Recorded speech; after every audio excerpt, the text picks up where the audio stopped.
Well, good morning, everybody. And as you can imagine, the secretary is pressed for time, so we're going to jump right into this thing. But I have to say, ma'am, I mean, come on now. You're looking pretty good, Madam Secretary. I gotta say, all due respect, ma'am. But seriously, thank you, Secretary, for joining us this morning. Again, I want to welcome you to my home state of Texas. I know, again, that you have a very busy schedule, so I want to commend you, frankly, for making the time to speak to the USHCC and the Hispanic community. We appreciate that very much. Now, I know that later today you'll be receiving an endorsement from a fellow Tejano. In fact, he's a San Antonio native, and I think that, and most people think that he would be a great pick for Vice President. I'm just saying.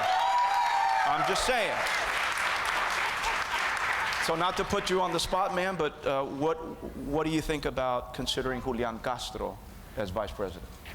Well, I think really highly of him, and I am thrilled to have his endorsement today. Both he and his brother, the congressman, are just among the best young leaders in America, Absolutely. Regardless of category or the fact that they come from San Antonio. So I am going to really look hard at him for anything, because that's how good he is, and he deserves the accolades he's receiving. You know, but you're on my short list too, Javier. And see, that's how stuff gets started right there.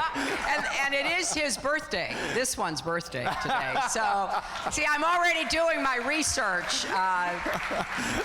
Well, then you'll know that I'm ancient, ma'am. So, Hardly. Less than 48 hours ago, I had really the pleasure of attending the Democratic debate. And the whole world has been talking about it since. But I'd love to hear how you feel you did in the debate. Well, you know what I liked most about the debate the other night is that there are differences among all of us on the Democratic stage, but those differences pale in comparison with the Republicans. You could see those two long Republican debates, and when they weren't insulting each other or insulting some other person or group of people, they were not talking about the issues that are confronting our families or that our nation faces.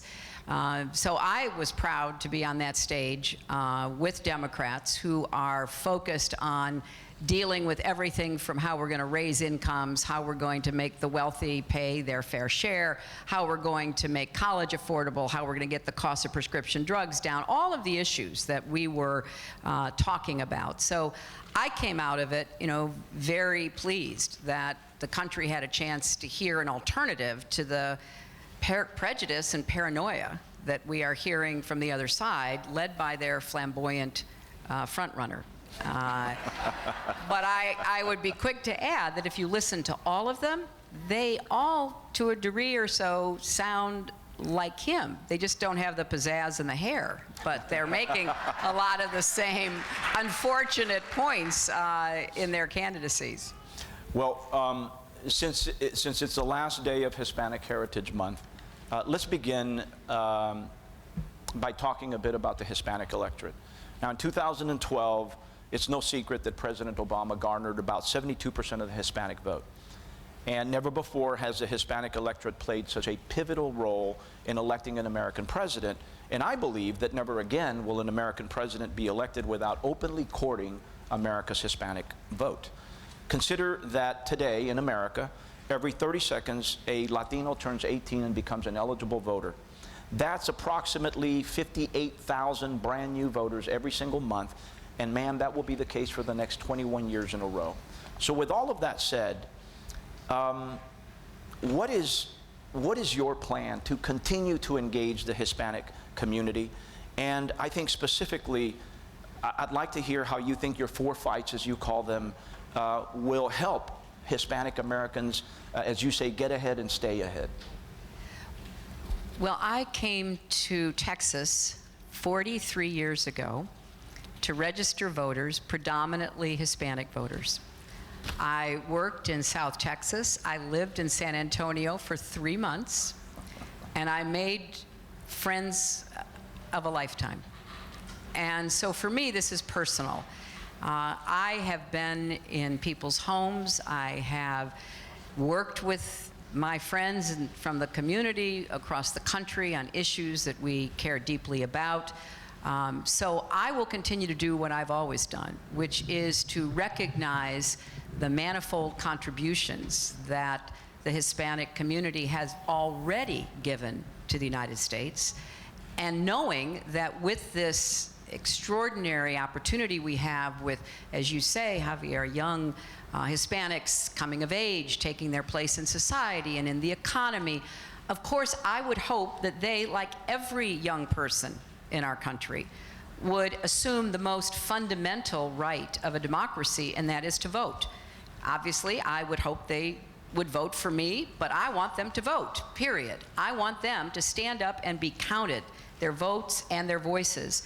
So what I started all those years ago in South Texas is pretty much what I am going to continue, and that is having the kind of conversations and listening to what the priorities of the Hispanic community across America are.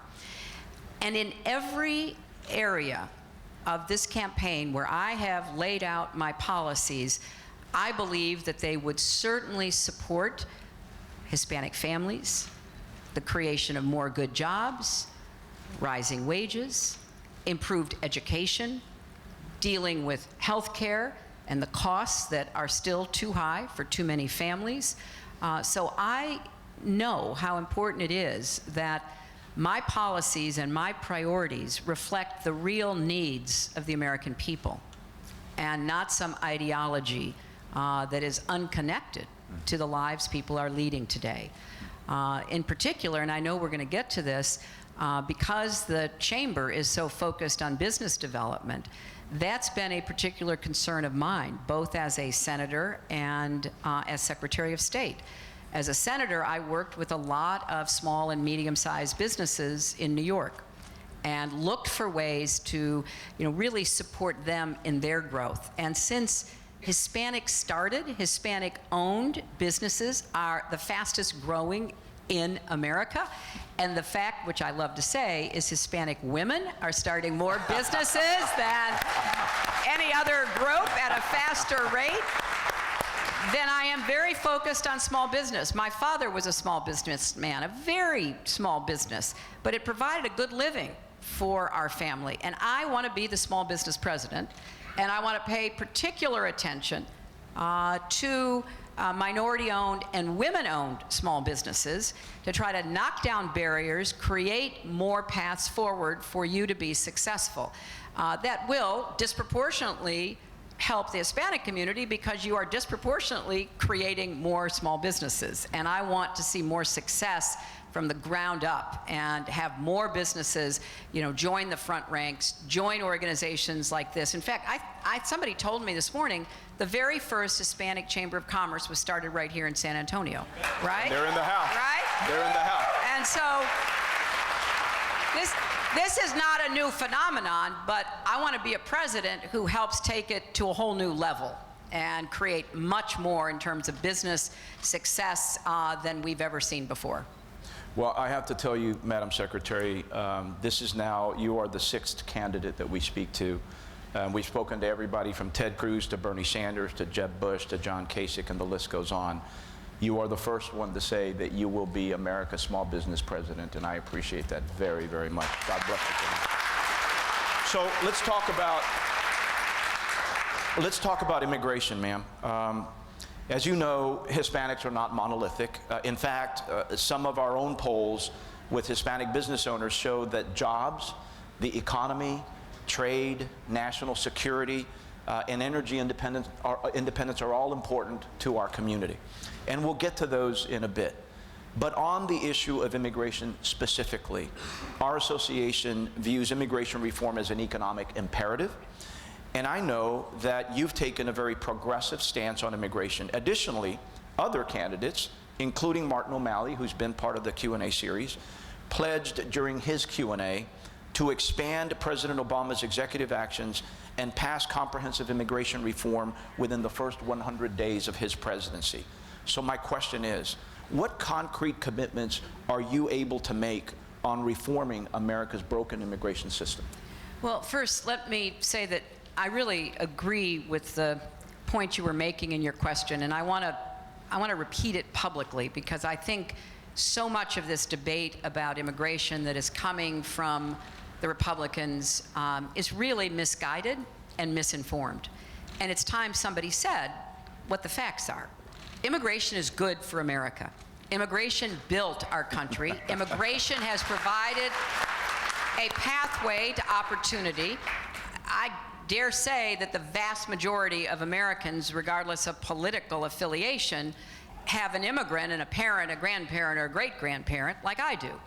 So I think it's important that we start from a different premise than what we're hearing too much of from the Republican candidates. Secondly, the evidence is clear. Comprehensive immigration reform, where we bring people out of the shadows, will be good for our economy. It will raise wages, and it will create even more opportunities.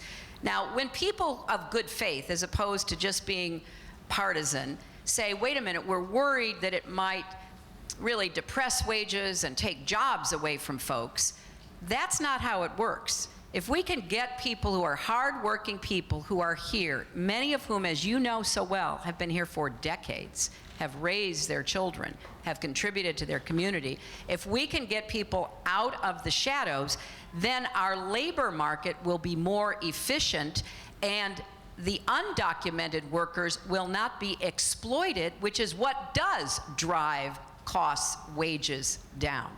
We will also see a big increase in the amount of money going into our tax base, including the Social Security system, which is an important issue because we have to maintain its solvency. Right now, undocumented workers contribute about $12 billion a year into a system that they will never be able to take advantage of. Comprehensive immigration reform will increase that to at least $20 billion and go up from there. So I know it's hard in the back and forth of a campaign to kind of get the facts out, but that's why organizations like yours and leaders like those sitting here in the audience, the more you can do to push back on some of these assumptions that are really wrong-headed and mean-spirited, the better chance we'll have to do what I know must be done to get comprehensive immigration reform. Now, clearly, I would start working on that from the very beginning of my presidency. I will also, though, defend President Obama's executive actions, and I will begin the process of setting up a streamlined approach so that more individuals can apply for deferred action. Because right now, we don't have a single place in our government for people with strong arguments, worthy cases, to be able to go. And I will not be breaking up families under deportation. I want us to get toward comprehensive immigration reform, and I don't think the way to do that now is to undermine the family structure and undermine the productivity of the people who are in our economy. So I'll be working hard immediately as president to go after those objectives. Courageous approach, ma'am. Now on to trade. A big issue that the USHCC has worked on has been the Trans-Pacific Partnership. Considering that 98% of U.S. businesses that actually do export are typically small businesses, we think that access to more markets abroad is a good thing for the entrepreneurs that we represent. In fact, every $1 billion in U.S. exports supports about 5,000 American jobs, jobs that pay better and that last longer. Our association is particularly elated to know that for the first time in any trade agreement that we know of, TPP actually includes a chapter specifically dedicated to helping small and minority-owned businesses. Now, you supported, I believe, the idea and the deal about 45 times while Secretary.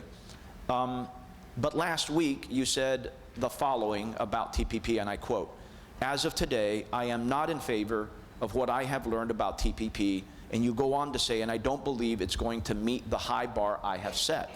So the question is, ma'am, on trade, in what specific ways do you believe President Obama has failed to meet the high bar that you have set?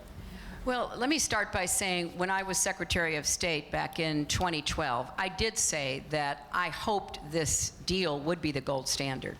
And you're right, it was an idea that I thought was certainly worthy of support. Now that the details have been made public, like a week or so ago, I don't think it meets it, and there are two sides to the argument that I am making. The first is, one of the biggest problems that we have faced as a nation for businesses of all sizes has been currency manipulation, and particularly from Asian countries that have played their currencies in a way to raise the costs of our exports and to favor their imports into our market. And there was a lot of debate about this, as you might remember, in the Congress, and I, among others, hoped that there would be enforceable currency manipulation provisions. There are not. That doesn't mean that there couldn't be, and I think that it is still something that the Congress and the administration should be working on, but we can have a very aggressive, positive trade agenda that can be undercut to our disadvantage by changes in how currency is valued by central banks and governments abroad. China has been a particular leader, unfortunately, in that regard, but not the only nation. I also think that much of what we need to be doing to support our companies and our workers requires the kinds of changes that President Obama has advocated, that I too support, that the Republicans have blocked. You know, trade is a great additional opportunity so long as our economy is strong and people feel like their hard work is paying off. And right now that's not how so many Americans feel, because after the 2008 crash, 9 million Americans lost their jobs. 5 million lost their homes. And this is the most shocking statistic. $13 trillion in family wealth was destroyed.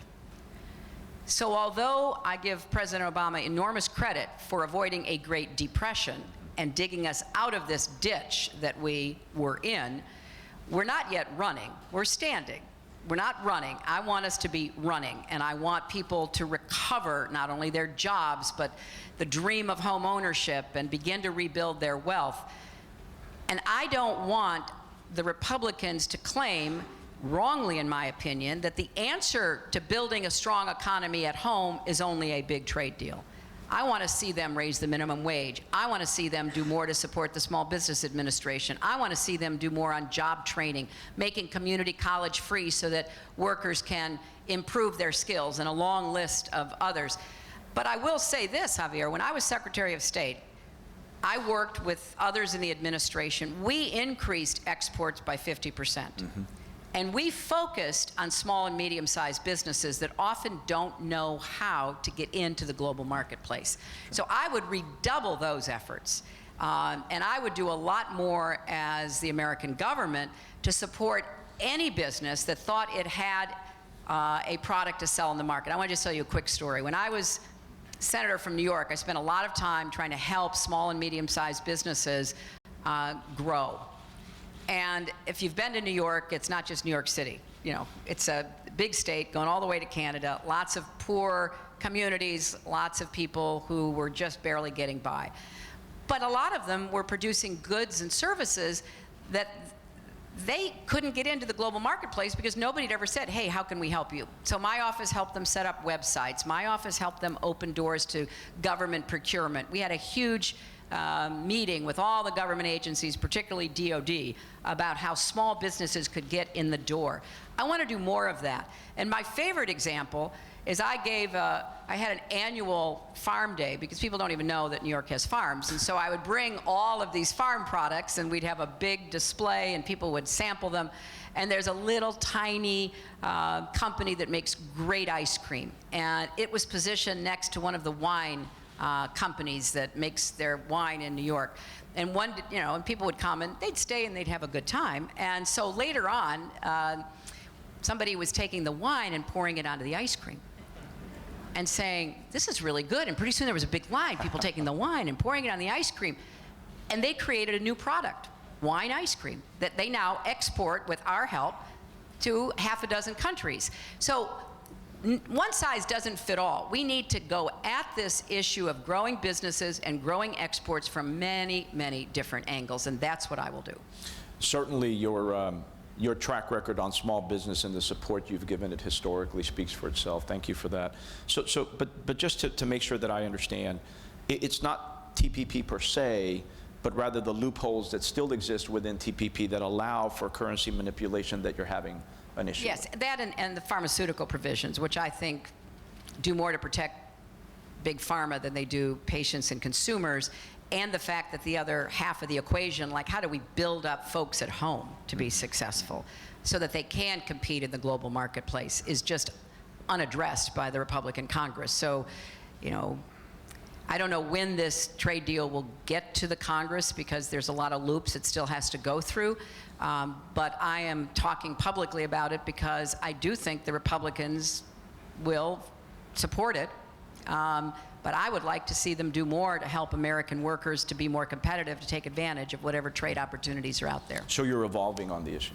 No, I'm against it now, but we'll see whether there is any kind of significant changes. I mean, look, if the Congress tomorrow adopted my entire, you know, work and wage agenda, I'd be pretty excited about that.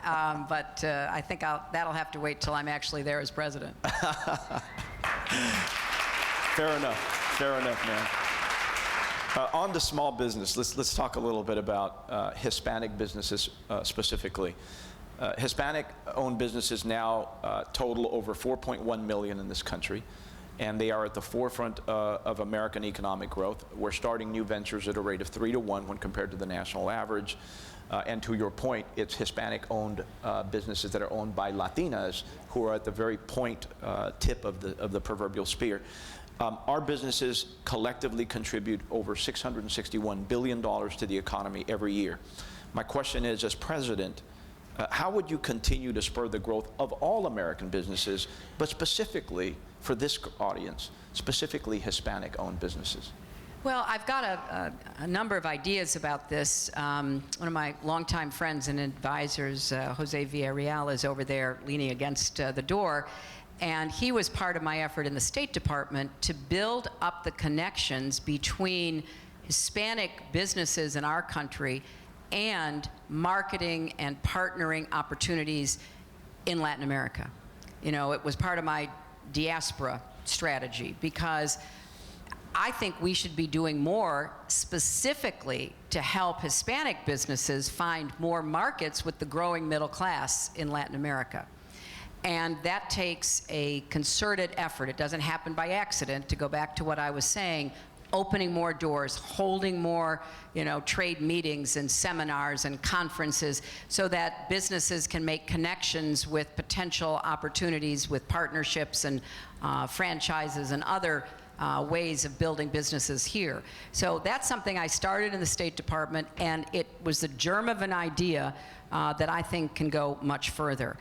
I would also try to clear away a lot of the confusion that exists. You know, I hear from Hispanic business owners that it is harder for you to figure out how to navigate the federal bureaucracy, to know where to go to get information that is really actionable information.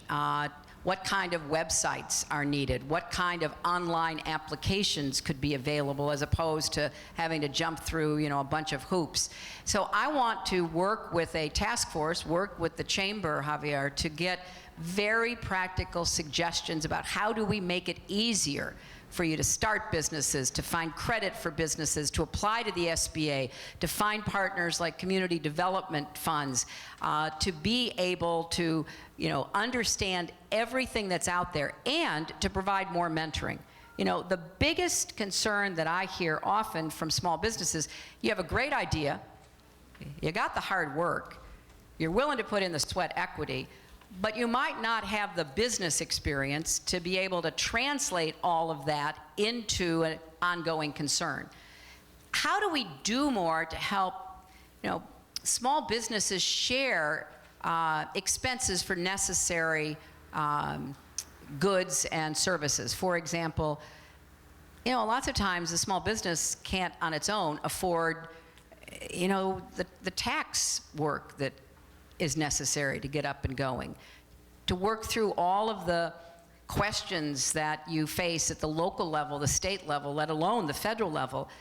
Well, why don't we have like a pod of services that will be a lot cheaper for individual businesses to tap into, because you won't be paying for it all by yourself. A tax group that we would help support that would work with a myriad of businesses. That's just one idea. To get the costs down, to get the information more accessible and understandable, and to provide some of the mentoring that will enable more good ideas to become successful businesses.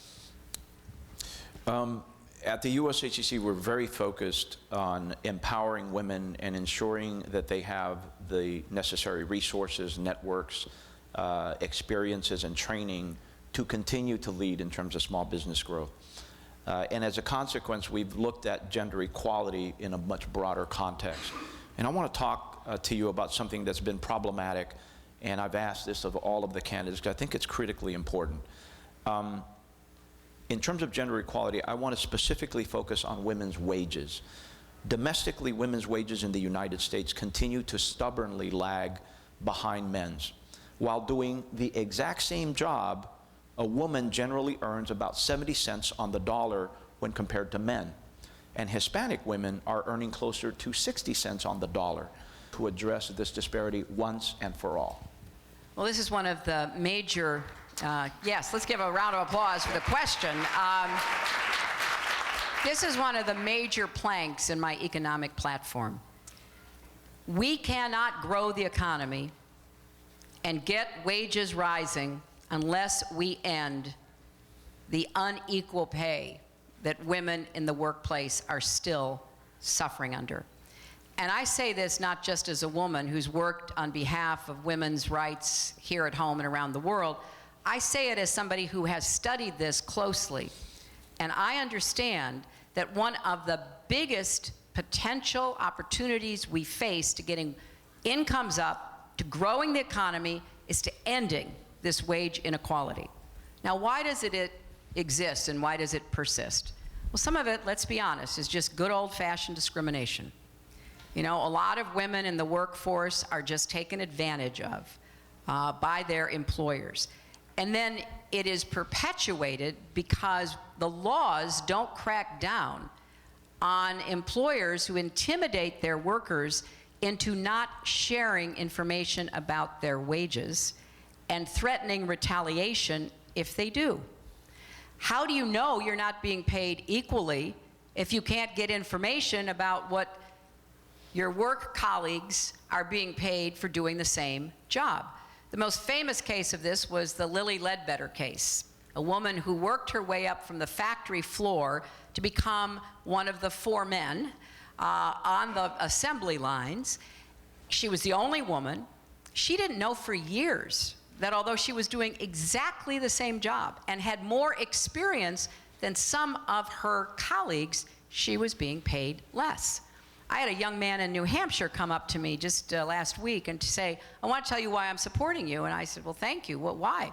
He said, well, I'll tell you. He said, my first job when I was 17 years old was working as a cashier in the same store where my mother worked.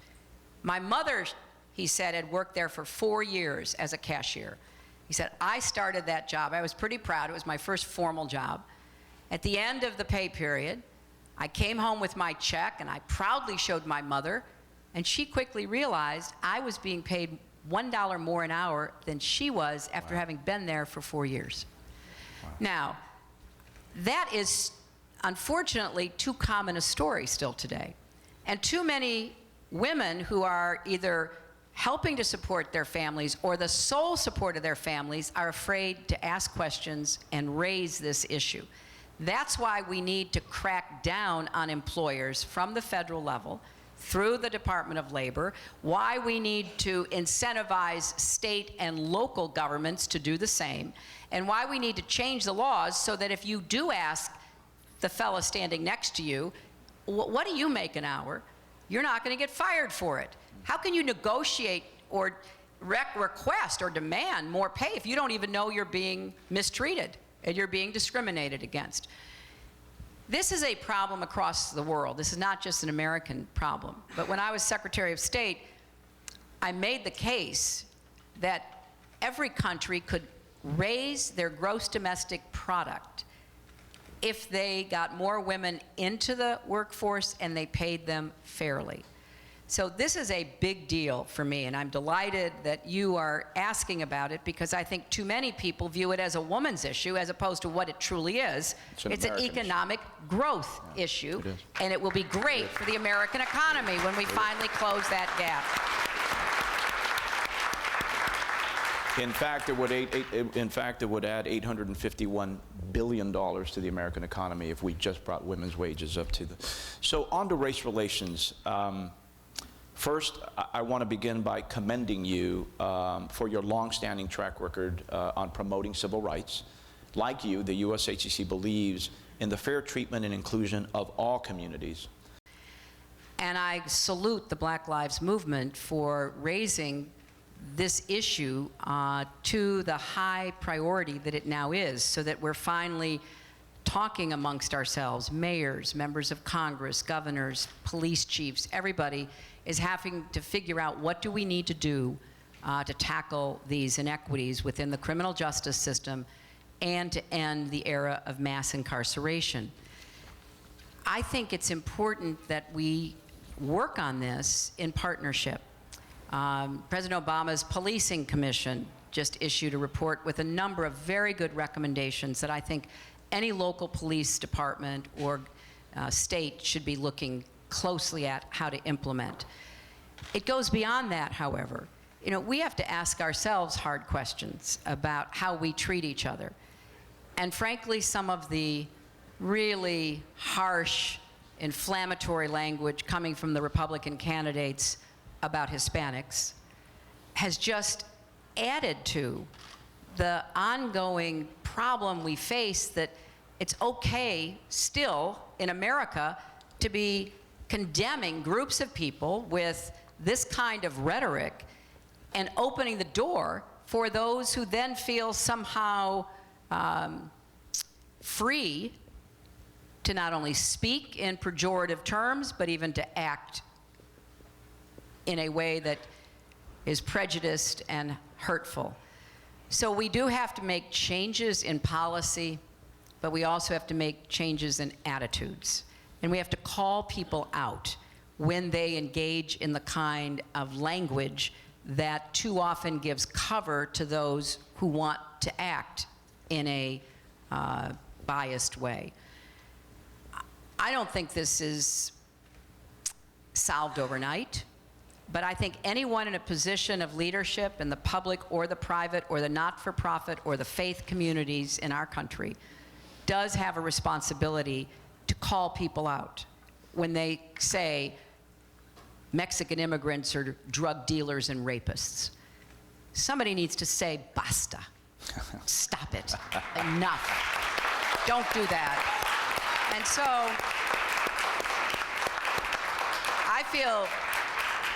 I feel passionately about this.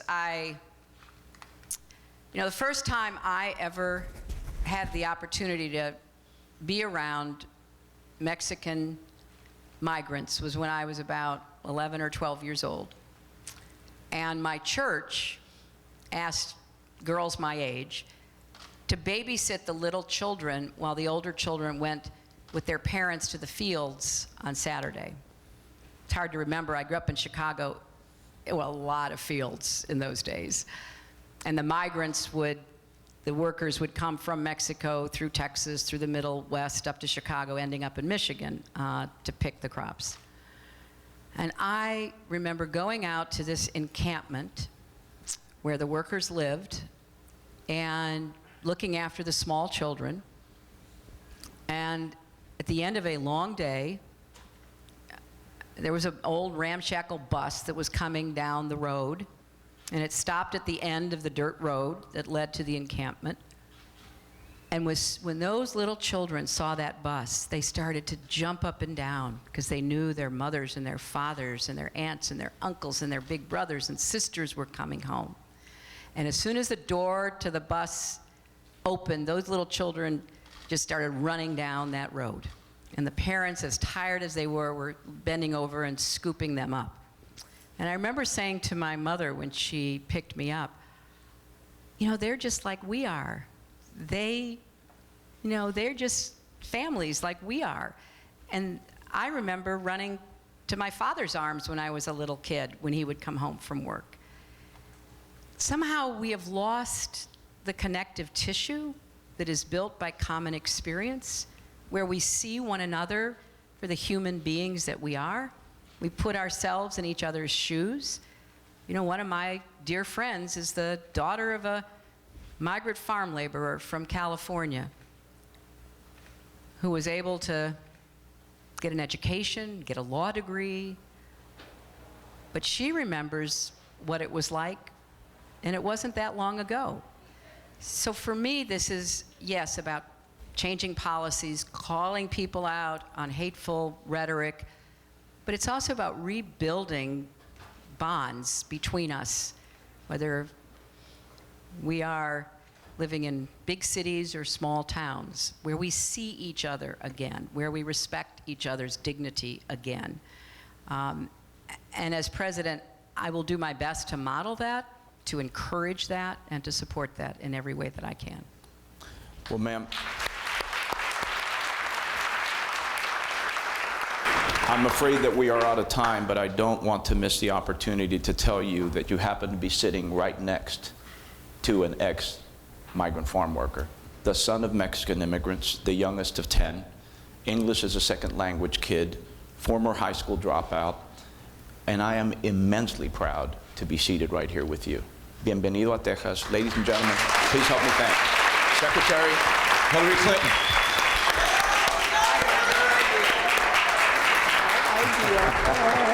God bless you. Okay, man.